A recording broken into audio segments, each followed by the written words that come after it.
Hello everybody, welcome to my drawing of discovery here at the Metropolitan Museum of Art in New York City. It's my pleasure to be able to draw from this wonderful statue by Carpeaux, the 19th century French sculptor, and I've written a whole essay about it, and I'll put about him, and I'll put the link to my essay on the description of this YouTube video. But we're here to do this famous statue by Carpeaux of Ugolino and his sons, and it's a real tour de force of a sculptural ensemble. For those artists that are interested in figure painting, you couldn't really do better than this type of a challenge. And I started this yesterday. I worked on it for about 2 or 3 hours, and so it's a little different than my sketches that I usually do. This is a charcoal drawing on toned paper. I usually do them on a sketch pad, so I'm spending quite a bit more time on this one. But it's a real tour de force of figurative accomplishment, of virtuoso. So I come in close to the drawing here now, and I wrote down some of the main things. There's so much about this. I'll start at the bottom with figure-ground relationship. Since it's marble, it's all white, so it has a very simplified figure-ground relationship, meaning it's mostly light against dark. But the fact that the red bricks are behind it makes a nice simplified figure-ground relationship, so it's mostly light against dark. And there's incredible nuance of anatomy here. One of the things that I was enjoying was this the abdomen and the ribs here. I've been looking at those kind of anatomical features for years.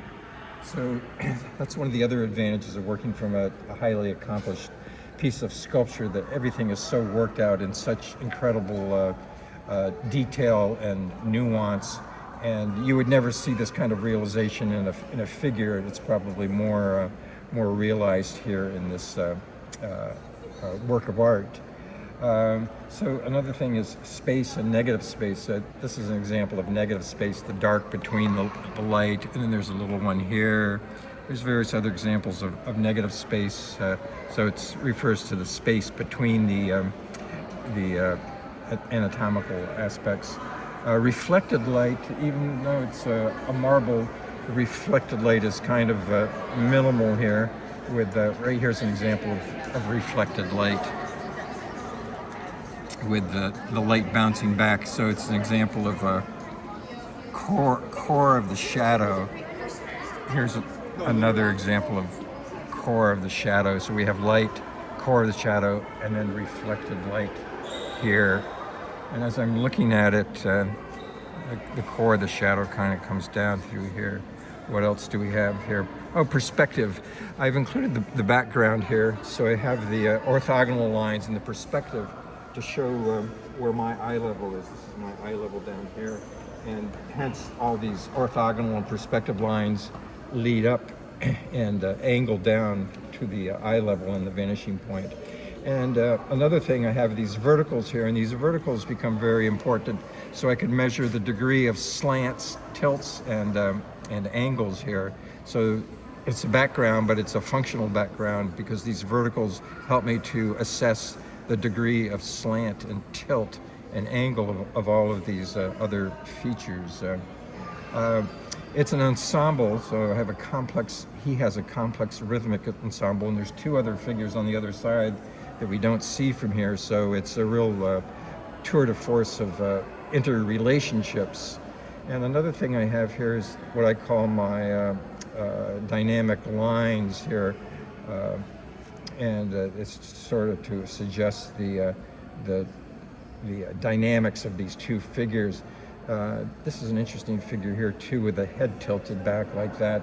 It's at a very oblique angle. We just see the underside of the chin. And this figure is inspired by Michelangelo's The Dying Slave, which is in the Louvre. So he was inspired by Michelangelo's sculpture because he worked in Rome in the 19th century. So you can see the influence of Michelangelo there. And if it was a single figure, it would not nearly be as difficult, but it's a complex interrelationship of figures interlaced. So one of the things I was doing all the time I was drawing is addressing how things were lined up. For example, where his chin was, this part of his hair, and that seemed to coincide with this vertical here, and then doing horizontal relationships too. Let's see, going up here. And then the historical part of it, this is Ugolino here. He was placed in a tower in Pisa, not the famous Leaning Tower, but a jail, a dungeon, to be starved to death. So it's an extreme angst of drama, almost like an opera. So it has all this historical part to it. And take a guess at how much this thing weighs. It weighs almost 5,000 pounds of marble. And when you think of just the physical effort it would take to move this in Rome in the 19th century. So if you come back here, it has a pyramidal compositional device.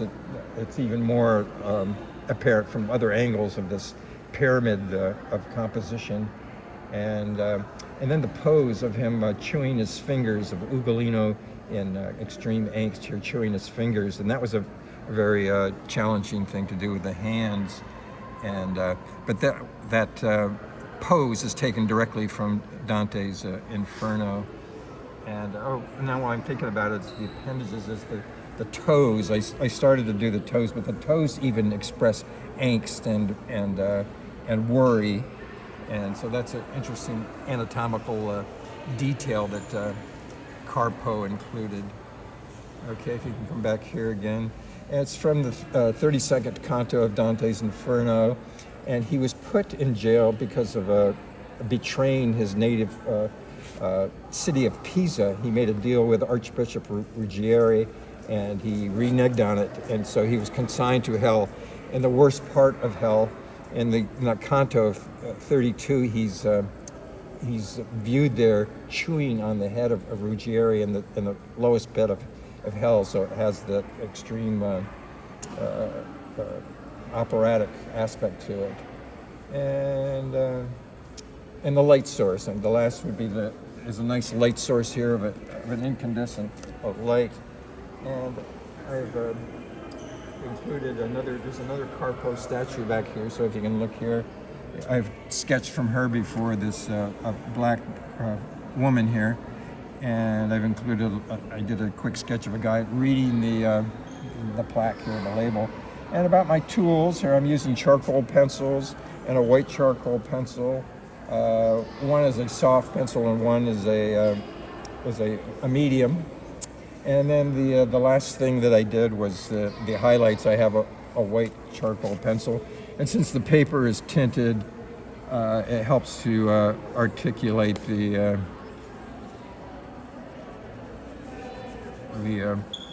form, the modeling. It helps to bring out the form and the light. There's this wonderful little feature right here of his brow that kind of helps to express the deep worry of Count Ugolino. I think his last name is Gherardeschi. Good Italian name. And now you're going to follow me. We're going to just take a little walk over here to see the statue up close. And you can see what just an incredible work of art this is. Just the fact of sculpting it, working from live models, and has this wonderful boy here. His sons, it's his sons and grandsons. It's a 1, 2, 3, 4, 5 figure ensembles. And look at the hands here, going close to the hands. You know, I could easily do 5 or 6 studies of this ensemble and barely scratch the surface. And you'll notice his signature here, Carpo. Okay, so if you come back here to me, this is Brian Keeler. I'm going to have this drawing on my website, and my website is briankeeler.com. So I learned a lot by doing this drawing, and that's part of the appeal and benefits of it. And I hope you learned something by listening to me. Thanks so much.